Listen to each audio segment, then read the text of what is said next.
Welcome to the Water Margin Podcast. This is episode 93.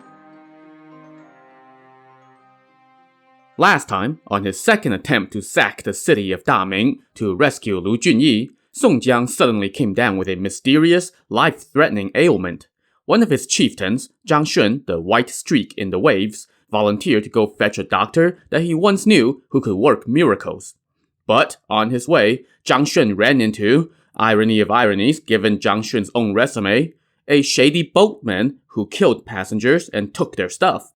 Exhausted from his travels, Zhang Shun let his guard down for a minute, and the next thing he knew, the boatman had tied him up, tossed him into the Yangtze River, and made off with his stuff. The boatman even killed his own accomplice, so he did not have to share the spoils.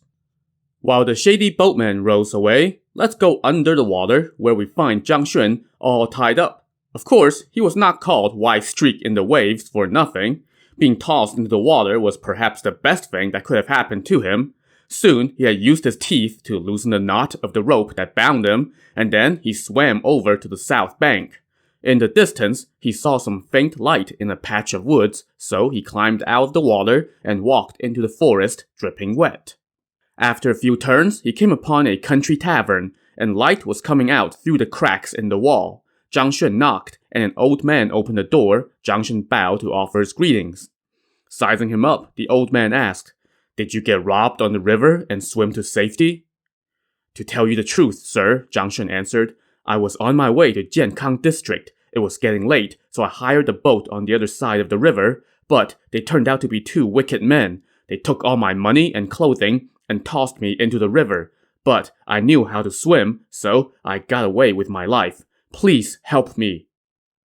The old man now led Zhang Shun into a room in the back, gave him a quilted coat, and hung his wet clothes near the fire to dry. The old man then warmed up some wine for Zhang Shun and asked him who he was and what business had brought him here. "My last name is Zhang. I am friends with Dr. An in Jiankang district, and I am going to visit him." "You are coming from Shandong province," the old man said. "Did you go past Liangshan Marsh?" "I did indeed." "Oh, that chieftain Song of Liangshan never robs travelers or harms people," the old man said. "He only carries out justice on heaven's behalf." "So, wow, the marketing campaign was obviously going well in these parts," Zhang Shun now said. "Chieftain Song acts with honor and loyalty. He does not harm innocent civilians, only the greedy and corrupt officials." "That's what I have heard," the old man said. "Song Jiang's group values honor and compassion and helps the poor and old. They are nothing like the thugs around here. If he could come here, then all the civilians would rejoice and would no longer endure abuse from our crooked overlords." Hearing this, Zhang Shun decided to come clean. "Grandpa, do not be alarmed," he said. "I am none other than Zhang Shun, White Streak in the Waves. My brother Song Jiang has an ulcer on his back. I have been sent with 100 taels of gold to hire the doctor An Daochuan, but I let my guard down and fell asleep in a boat, and two crooks tied me up and pushed me into the river. I undid the rope and swam here." Impressed that he had a VIP in his humble abode, the old man said, "Hey, let me introduce you to my son." Momentarily, a young man came out from the back and bowed to Zhang Shun, saying, "I have long heard of your great name, brother, but had not had the good fortune to pay my respects to you. My name is Wang Dingliu. Because I am very agile and quick, people call me the living goddess of lightning. I love to swim and play with weapons. I have sought out many teachers, but none would accept me, so I spend my days selling wine by the river. I know the two men who just robbed you. One is named Zhang Wang, the river-blocking demon. The young thin guy is called Sun V, the oily mudfish. Those two scoundrels are always robbing people on the river. Don't worry, brother. Stay here for a few days. When those knaves come here to drink, I will help you get revenge." But Zhang Shun said, "Brother, thank you for your offer, but my brother Song Jiang is short on time. As soon as it gets light out, I must go into town and get Dr. An. Then I can meet you back here." Wang Dingliu now gave Zhang Shun some of his own clothes and welcomed him with wine. The next morning, he gave a dozen or so taels of silver to Zhang Shun and saw him off. Zhang Shun rushed into town. He went to the foot of Elm Tree Bridge and found the healer An Daochuan selling medicine in his doorway. Zhang Shun went over and kowtowed to him. "Brother, we haven't seen each other in years. What wind blew you here? An Daochuan said with surprise. Zhang Xun recounted how he had joined the gang on Liangshan, how Song Jiang came down with a back ulcer, and how he almost lost his life coming here to find An Daochuan. Song Jiang is known throughout the land for his honor, so I should make a trip to help him, An Daochuan said after hearing Zhang Xun's story. But my wife recently died, and I have no one else at home, so I can't just leave everything and go on a long trip. Zhang Xun pleaded time and again, but all An Daochuan would say was a non-committal, "Let me think about it." That prompted more pleading from Zhang Xun, and finally, An Daochuan relented and agreed to go, but not right away. They would set off in the morning.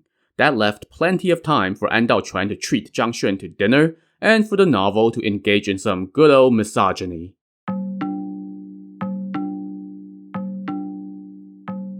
As it so happened, An Daochuan was currently involved with a local prostitute with the last name Li, and her first name meant something like clever pet.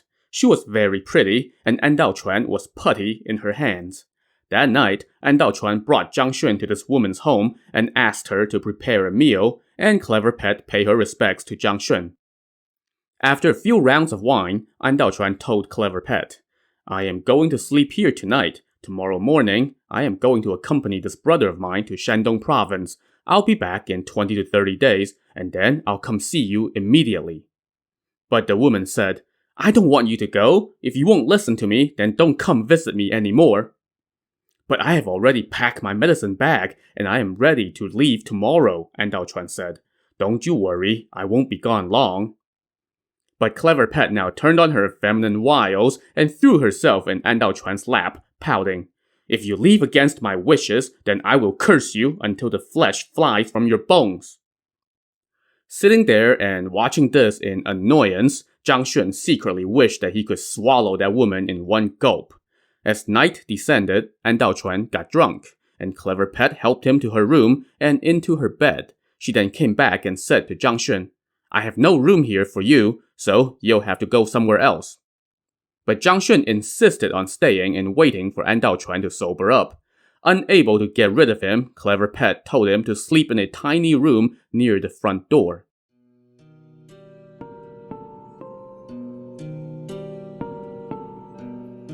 That night, Zhang Xun's mind was consumed with worry, so he could not sleep.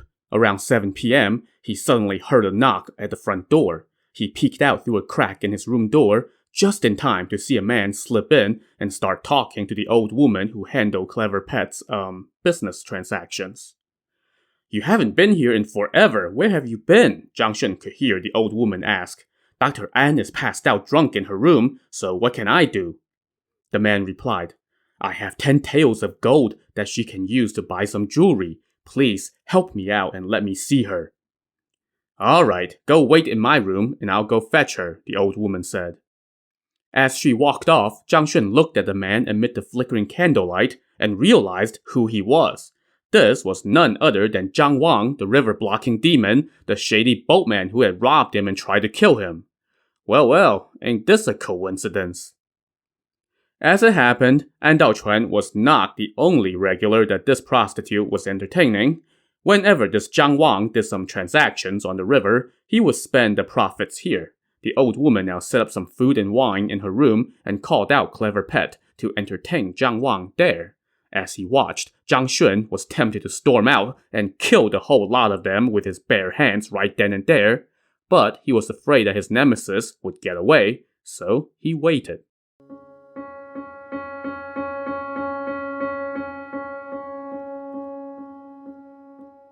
A few hours passed, and it was now around midnight. The old woman, along with her 2 attendants, were passed out in the kitchen, while Zhang Wang and Clever Pet were still drinking in the old woman's room.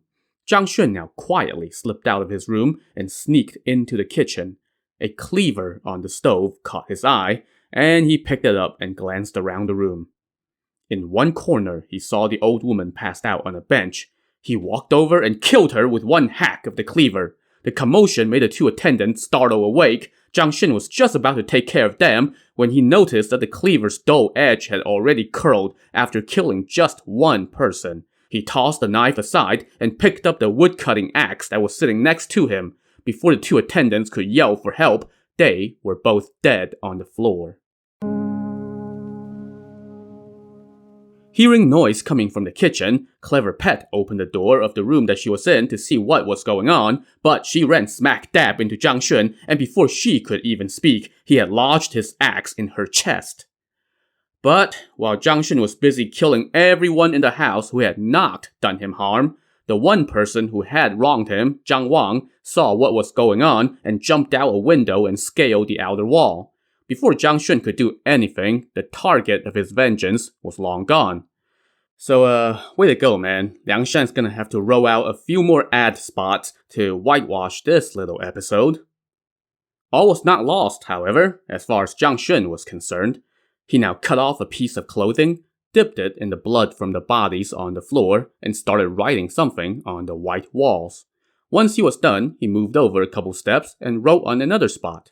And another, and another, and another, and another, and another, and another. Around 5 a.m., as the first light of morning was creeping into the house, An Daochuan started to wake up.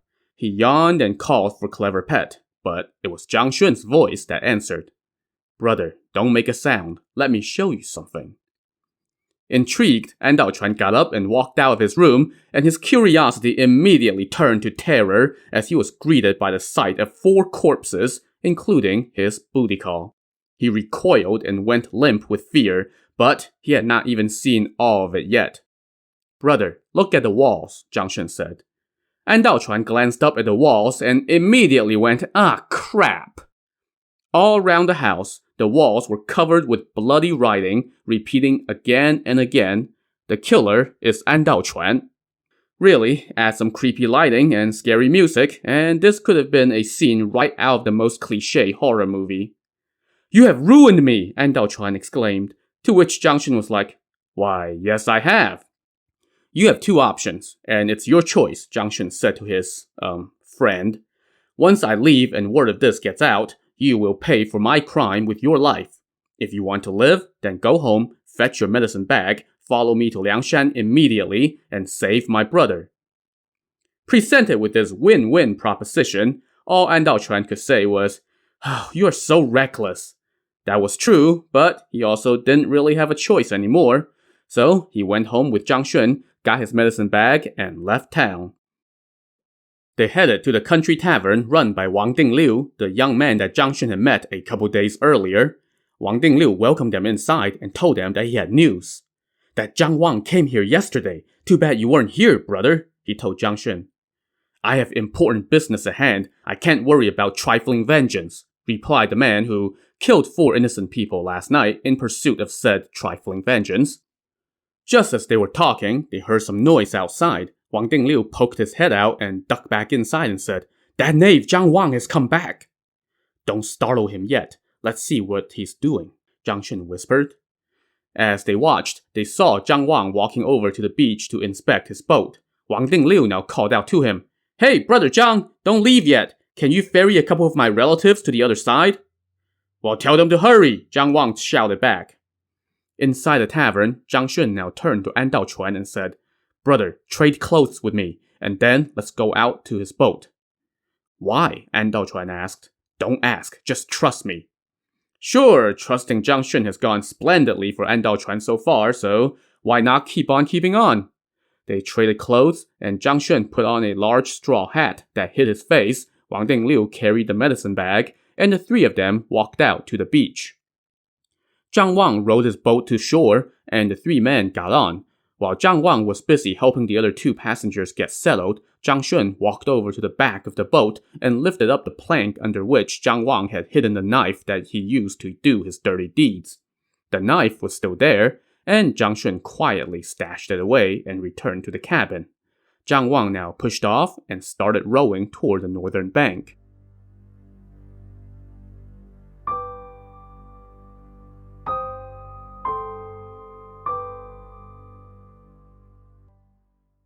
When they were about halfway across, Zhang Shun removed his hat and called out, "Boatman, come quick! Your boat is leaking!"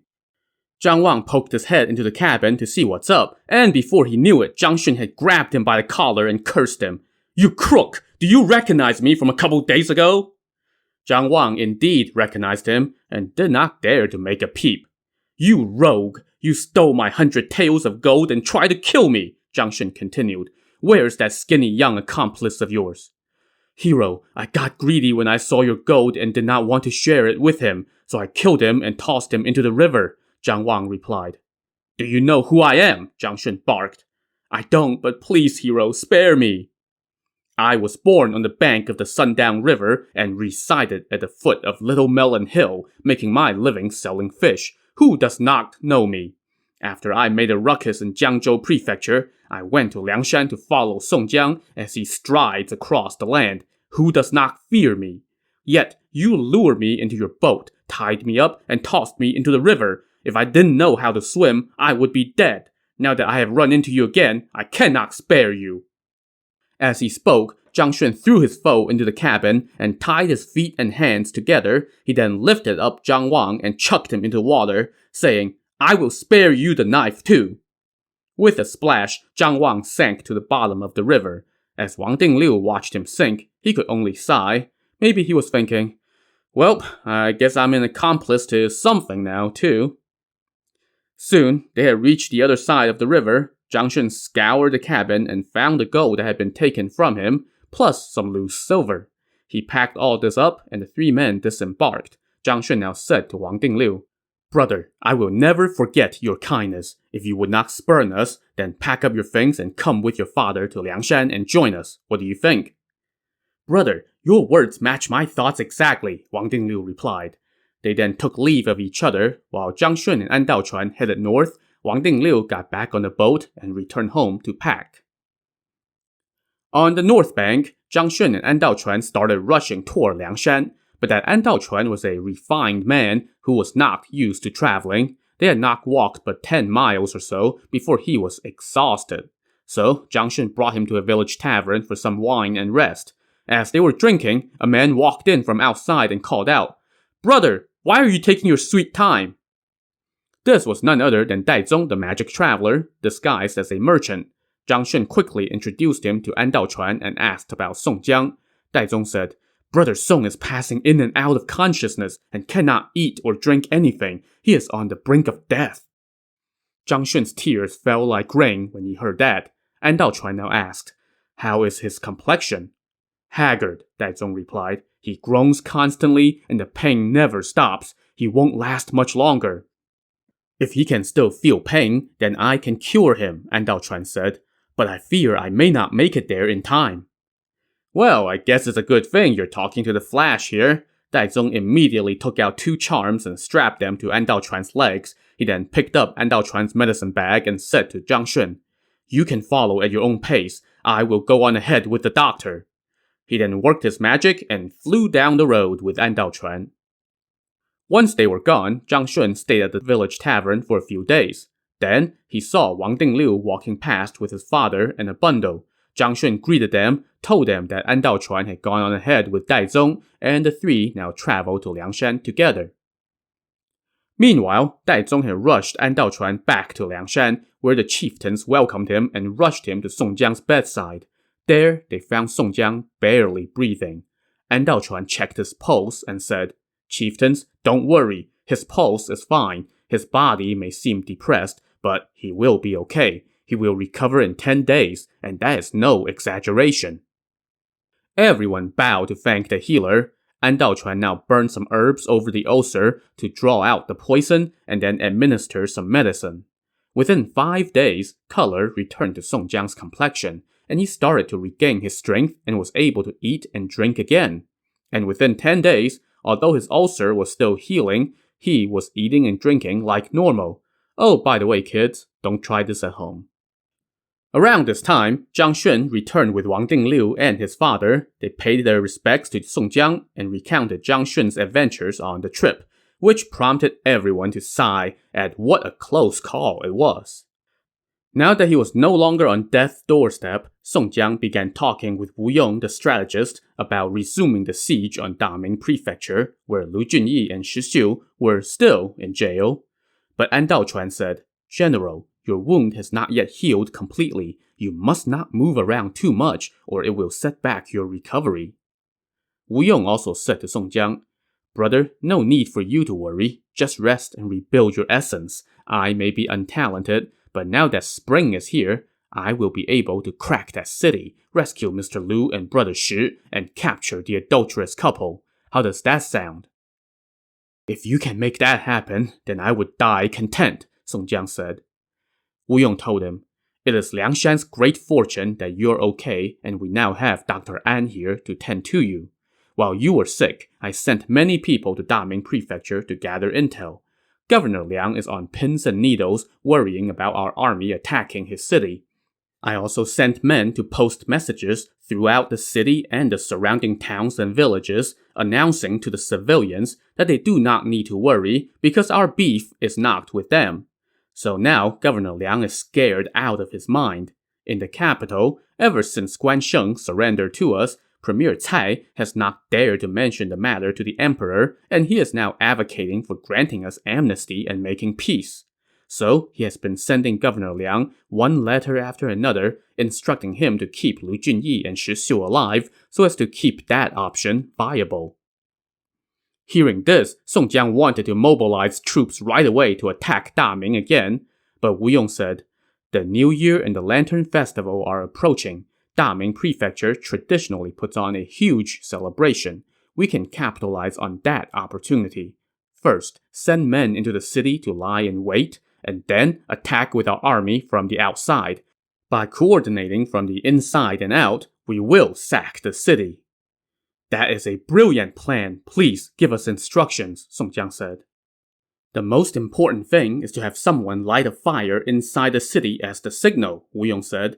Which brother is up to the task? One chieftain immediately volunteered, and this was the master thief Shi Qian, the flea on a drum. I have been to Daming in my youth, he said. There is a tall tavern in the city called the Jade Cloud Mansion. All told, it has over 100 dining rooms. It will no doubt be hopping on the night of the Lantern Festival. I can slip into the city, and on the night of the festival, I will go light a fire atop the tavern as the signal, and then you can mobilize our forces to raid the prison. That's what I was thinking too, Wu Yong said. You should depart tomorrow. At 7 p.m. on the night of the festival, start the fire, and you will have rendered great service.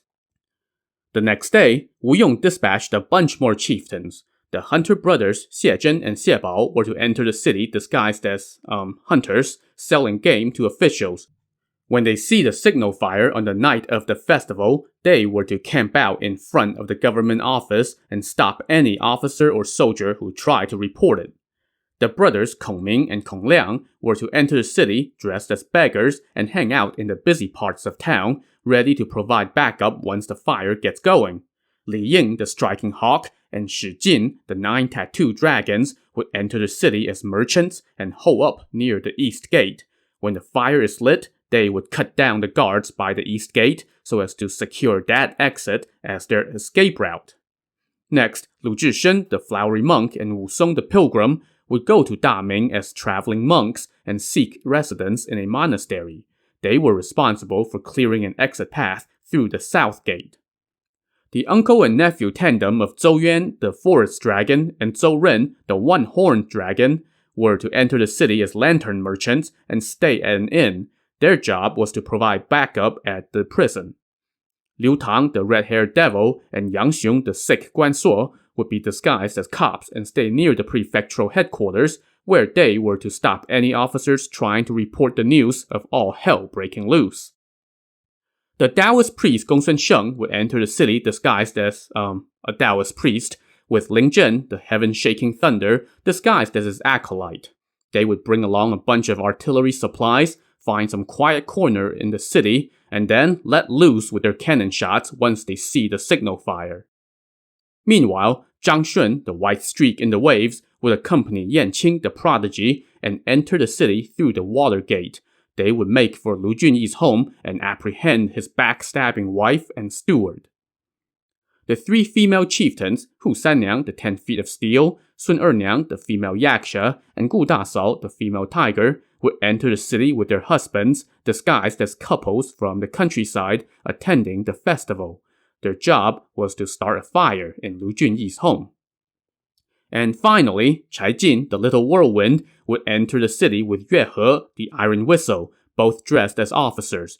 They were to go to the home of the prison superintendent Cai Fu and make sure that he keeps Lu Junyi and Shi Xiu alive in prison.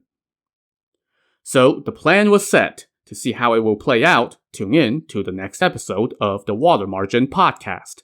Also on the next episode, it will be a lantern festival for the ages. So join us next time. Thanks for listening.